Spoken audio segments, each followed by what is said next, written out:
No i tak, dzisiaj kolejny wyjątkowy gość mojej audycji. Wyjątkowy, bo Jan, myślę, że wielu z Państwu nie trzeba go przedstawiać, ale ja oczywiście przeczytam to notkę bio, którą sam przygotowałam, nie skopiowałam z Wikipedii.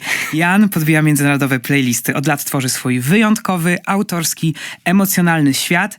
Jan to pełen pakiet. Śpiewa znakomicie, wygląda pięknie, tańczy wspaniale, pisze, komponuje, produkuje. To nasz towar eksportowy, Slavic Boy, reprezentant Cool Polonii.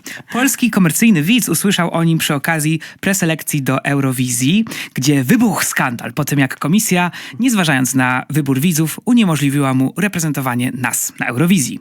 Jego wierne fanki, zwane potocznie Janiarami, śledzą każdy jego krok, pod sceną reagując intensywniej niż kiedyś. Wielbicielki The Beatles. Jest polskim artystą, ale najczęściej słuchany jest w Stanach Zjednoczonych. Niedawno zagrał swoją pierwszą międzynarodową trasę w Europie i w Ameryce Północnej. Do tej pory wydał jeden długogrający album, a niedawno niespodziewanie zaskoczył nas swoją drugą epką Made. Właśnie już 2 utwory z tej epki wysłuchaliśmy. Jan, bardzo Ci dziękuję za to, że zgodziłeś się przyjść do studia. Nie było łatwo Cię zaprosić, ale cieszę się bardzo. Jestem zaszczycony i mam do Ciebie bardzo dużo pytań, które mnie interesują.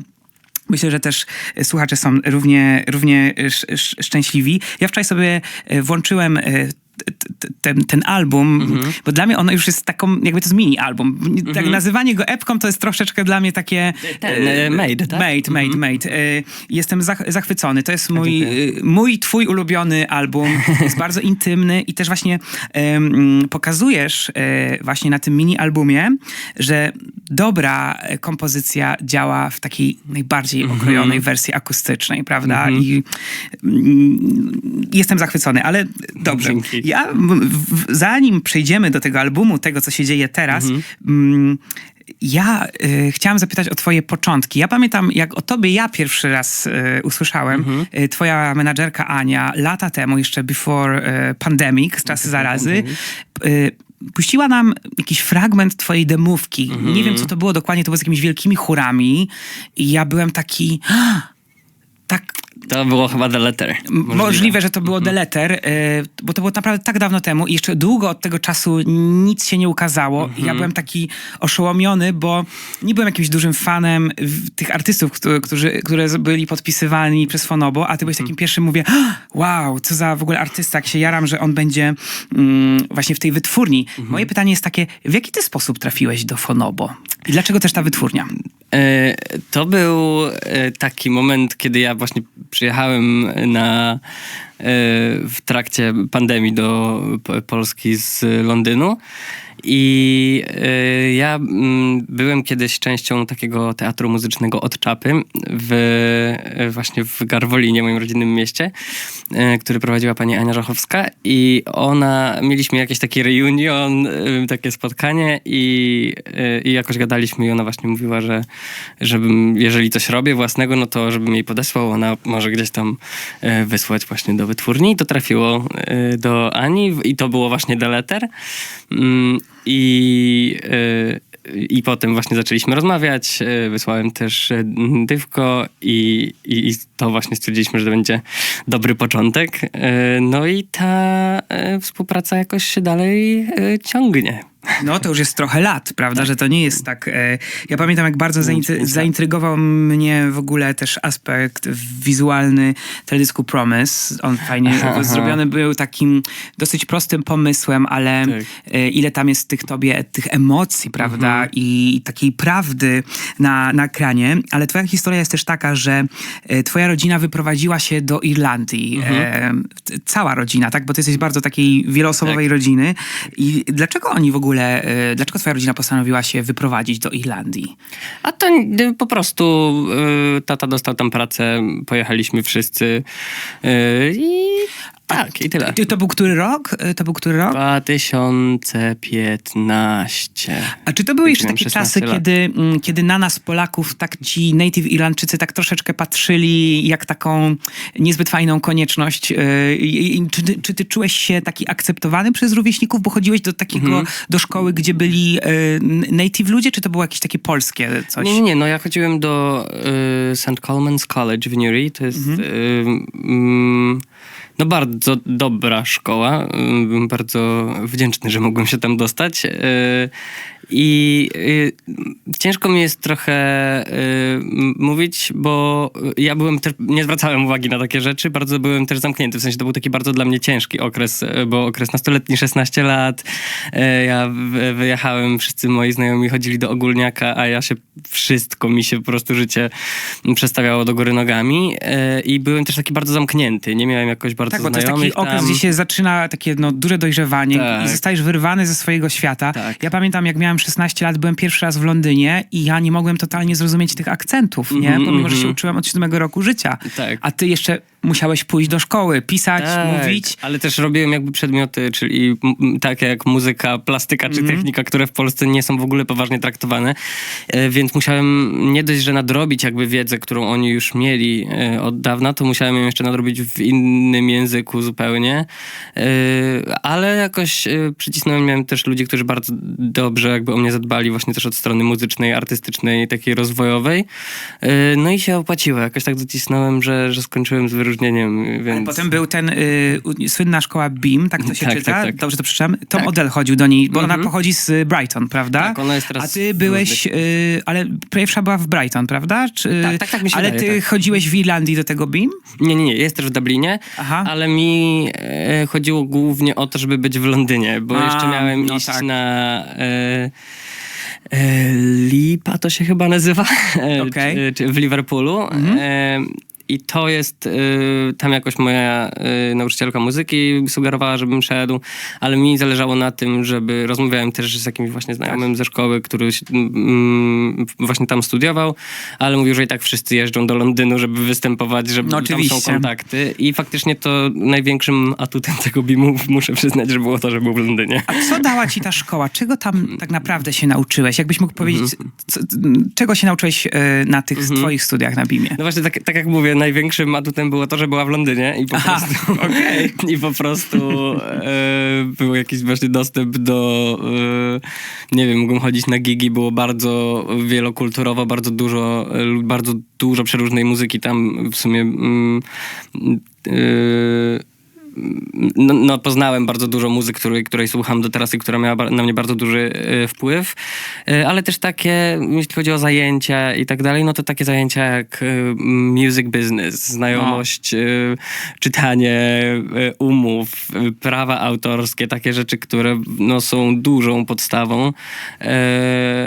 No i to jest czyli po prostu to, co jest bardzo ważne w współczesnym robieniu muzyki, Tak. bo ja na przykład studiowałem w polskiej uczelni i byłem też na Erasmusie zagranicznej i na przykład to, czego mi brakowało na zachodzie, że tam nie ma tej takiej wschodniej, takiej wiesz, presji, tej dyscypliny, tego opierniczu. Ja to potrzebowałem, ale na przykład u nas w Polsce tak naprawdę można było nie robić swojego materiału, nic tak naprawdę i można byłoby tak przebimbać przez całe studia i ja jakoś słysząc to, że nie wiem, że jest Brit School, że moja idolka Amy Winehouse, ona pisała swoje piosenki, to ja mówię, że też muszę to robić, pomimo, że nikt ode mnie tego nie wymaga. wymagał, no.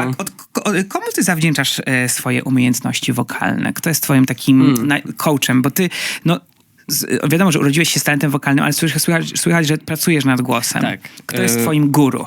Moim guru? No dla mnie, ja wychowałem się tak jakoś wcześniej, kiedy jakby sam kształtowałem jakoś swój głos i szukałem jakoś swojego głosu i go używałem od dziecka. Bardzo byłem dużym fanem R&B, Beyoncé, Whitney, Jasmine Sullivan i tak dalej. To były jakieś takie postaci, na których się wzorowałem z polskich Beata Kozidrak. O, to Najlepsza wokalistka polska chyba. Tak, a potem jak już poszedłem właśnie do szkoły w Irlandii Północnej, tam Fiona Flynn się mną zajęła i ona właśnie... Pozdrawiamy, jak nas Pozdrawiamy słucha. Fiona Flynn. Tak, nadal jesteśmy w kontakcie, ale u niej jakoś bardzo tak się nauczyłem podejścia klasycznego. Przede wszystkim ona mi właśnie mówiła o tym kontratenorze. No tak, bo technika rozrywkowa się też wywodzi właśnie z klasycznej. nie? Tak. No i ona właśnie kształciła we mnie ten kontratenor. U niej też poznałem musical. W tym świecie trochę zagłębiłem. I teraz pracuję, nawet dzisiaj byłem u Mai Wojnarowicz, która jest, to jest takie podejście, które uważam, że jest bardzo wartościowe, bo jest bardzo holistyczne. Ja efektów nie widzę od razu i to nie jest śpiewanie mi, Aha. tylko ja wiem, co moje ciało robi kiedy i co mam zrobić, żeby wydać taki dźwięk, oduczyć się pewnych schematów, bo ten kontratenor też jest bardzo, klasyka jest bardzo specyficzna i to jest narzucanie pewnej maniery, którą jeżeli ja chcę zaśpiewać coś innego, bardzo ciężko mi jest się... Przeswitchować, tak, nie? przeswitchować, więc... No i bardzo jest często tak, że ci, co śpiewają i umią tylko klasykę, nie potrafią tej rozrywki, a często jest na odwrót, prawda, że ci, co robią rozrywkę, to i łatwiej im tam w tą niby klasykę wejść, nie? Tak. Posłuchamy kolejnego utworu, Ever After. Dobrze to przeczytałem po angielsku. Bardzo dobrze. Muszę się tutaj, proszę państwa, wiecie, podszkalać. I zaraz wrócimy do Jana. Bądźcie z nami. Dzisiaj moim gościem jest znakomity artysta Jan i to jest jeden z jego utworów, Ever After. Polecam z całego serca. Ten temat oczywiście musi się pojawić i on będzie się pewnie długo jeszcze pojawiał. To jest oczywiście Eurowizja, nie będziemy tego rozstrzygać, ale bo mnie interesuje... Co nauczyło cię to doświadczenie eurowizyjne? Bo to było tak, że ty sobie swoim tempem się rozwijałeś, prawda? Wydawałeś single i tak po prostu efekt kuli śniegowej. I nagle bierzesz udział w tej Eurowizji i ludzie jakby, nie wiem, jakby się obudzili. Boże, geniusz. Wiesz o co chodzi, no nie? Jakby, wiadomo, że był ten skandal, bo tam jest ta punktacja, ja mam tu nawet napisane takie hasło, Edyta Górniak powiedziała tobie, że byłeś demoniczny. To jest takie zabawne. Nie wiem, co na tegoroczną Justynę powiedziała, ale, bo interesują mnie dwa tematy. Jak powstał w ogóle Gladiator? Co było inspiracją do stworzenia tej piosenki? Bo ona jest taka całkowicie inna z tych rzeczy, niż teraz robisz. Tak. Taka bardziej nastoletnia. No Gladiator powstał właśnie teraz, ostatnio sobie o tym myślałem, że przypomniałem sobie, że Gladiator miał w ogóle swoją premierę na OFF Festiwalu, jak występowałem po raz pierwszy, czyli w sierpniu i wyszedł w październiku. No to była inspiracja właśnie, jak zacząłem wchodzić trochę w show biznes i jakoś to było dla mnie bardzo nowe i byłem na jakiejś takiej, nie wiem, imprezie czy czymś takim. Branżowce, tak? No to są mocne. Te doświadczenia pierwsze są tak. Moje doświadczenie było takie, że nie chcę tam już nigdy wracać, jak nie muszę. Moje doświadczenie było takie samo. Trochę o tym był właśnie, to było inspiracją do Gladiatora. Ja jestem człowiekiem, który bardzo mam taki jakiś silny, moralny kompas i kiedy muszę się naginać i iść na jakieś właśnie takie moralne kompromisy, to mnie to dużo kosztuje. No i to był właśnie opis. Ale ten Gladiator taki tytułowy, to kto to jest tak naprawdę? No to jest właśnie... Że ten, który idzie jakby na tą taką arenę tego show biznesu, tak? Ja się tak trochę czułem. W sensie, że to jest takie, jesteś wypuszczony na tą arenę i wszyscy jakby nie masz jakby tej osobowości, nie jesteś pozbawiony tego, bo wchodzisz w rynek muzyczny, przez co wchodzisz automatycznie w show biznes i jakby ludzie cię chcą uformować, wrzucić jakby w ścieżki utarte, czyli idziesz, nie wiem, do Majorsa i tam po prostu jest z ciebie robione to, co oni chcą i ty nie masz jakby nic do powiedzenia, a jeśli jesteś też młody, nie masz doświadczenia, nie masz jakiejś wiedzy i swoich praw i tak dalej, to jest cię bardzo łatwo uformować, a jeżeli chcesz być albo pionierem, zniszczyć, a myślę, że jeszcze łatwiej jest zniszczyć, być tak Tak. naprawdę, bo dla mnie jesteś tak jak wszyscy my, którzy robimy muzykę, wysoko wrażliwą osobą, Tak, prawda? tak, tak. I każdy z nas sobie radzi jak tylko umie. To może, no. Ale czego cię nauczyło to doświadczenie tego takiego, ja nie chcę tego nazywać wybuchem kariery, bo to jest taki, no to był jakiś taki rodzaj takiego wybuchu, to co tak, lubią dużo, media, tak, prawda? dużo Że przyszło do mnie wtedy, no. znaczy mnie to zawsze tak denerwuje, prawda? Że to jest tak, jakbym to porównał do tego, jak mi pokazał Polsat 3 lata temu, to dopiero niektórzy uznali, że zrobią karierę, a pomimo, że nie wiem, Wiem, o miałem co swoje chodzi. koncerty, wiesz jak to jest, nie? Tak, Jakby tak. to czego to cię nauczyło? No bardzo dużo mnie to był bardzo duży moment w mojej Tak szybko się działo, to było nie? bardzo, no dlatego jakby nie ma co ukrywać, że był to jakiś przełom No w tak, karierze, ale w sensie super. taki, gdzie mniej więcej osób odkryło i było to bardzo intensywne, bardzo mnie to przytłoczyło. Po roku po prostu musiałem się zatrzymać i stwierdzić, że ja muszę w ogóle Tak, poukładać sobie to w głowie. zobaczyć, czy ja w ogóle, bo ja tak zapierniczam i mam takie jakby, wiesz, trzeba kuć żelazo póki gorące. Tak. Ja nie wiem, czy to jest to żelazo, które No. chcę kuć. to ja jest muszę właśnie najgorsze to właśnie, ja chcę nie? w ogóle w tej kuźni siedzieć, no. Bo to jest tak zawsze, że te drzwi są tak zamknięte i tak pukasz, Boże, Tak, nie? A weźcie, potem nie jest wszystko puśćcie. otwarte i teraz jak tu masz... Ja pamiętam właśnie, że ty wtedy kończyłem trasę, ty byłeś jeszcze moim supportem z Dawidem. Ja tak miałem wspaniały Dawida Tyszkowskiego, ciebie supporty i to już był jeden z ostatnich tych supportów. Ja pamiętam, że po prostu były dwa wielkie koncerty. Jan i ja po prostu graliśmy, nie? To było po tym w Łodzi, pamiętam. Tak. Ale i potem też był ten występ w Polsacie. To też jest trudne doświadczenie, prawda? Tak.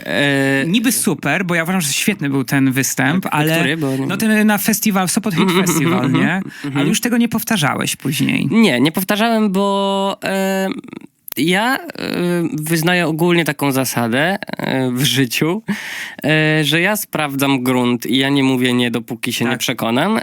I ja pojechałem tam i chyba to po prostu nie było dla mnie środowisko, ani ja może nie byłem dla tego środowiska. W sensie jest chciałem inny sprawdzić- świat. Tak, to jest trochę inny Tak. świat, więc jakby nie chciałem sprawdzić właśnie, czy da się może, nie wiem, czy jest tam dla mnie miejsce, czy może właśnie ludzie stwierdzą, że o, fajnie, tak jak właśnie na przykład było z tą Eurowizją, że ludzie stwierdzili, że tego właśnie chcą i dlatego to się tak rozeszło, no to widzimy, że może ludzie będą mieli takie, o, fajnie, ale jednak stwierdziłem, że to chyba nie... Tam jest bardzo trudny widz, nie? Że to niekoniecznie tam możesz znaleźć swojego słuchacza, ale występ był fantastyczny. A, dziękuję. A jak ty oceniasz w ogóle tegoroczną Eurowizję? Kończąc temat Eurowizji.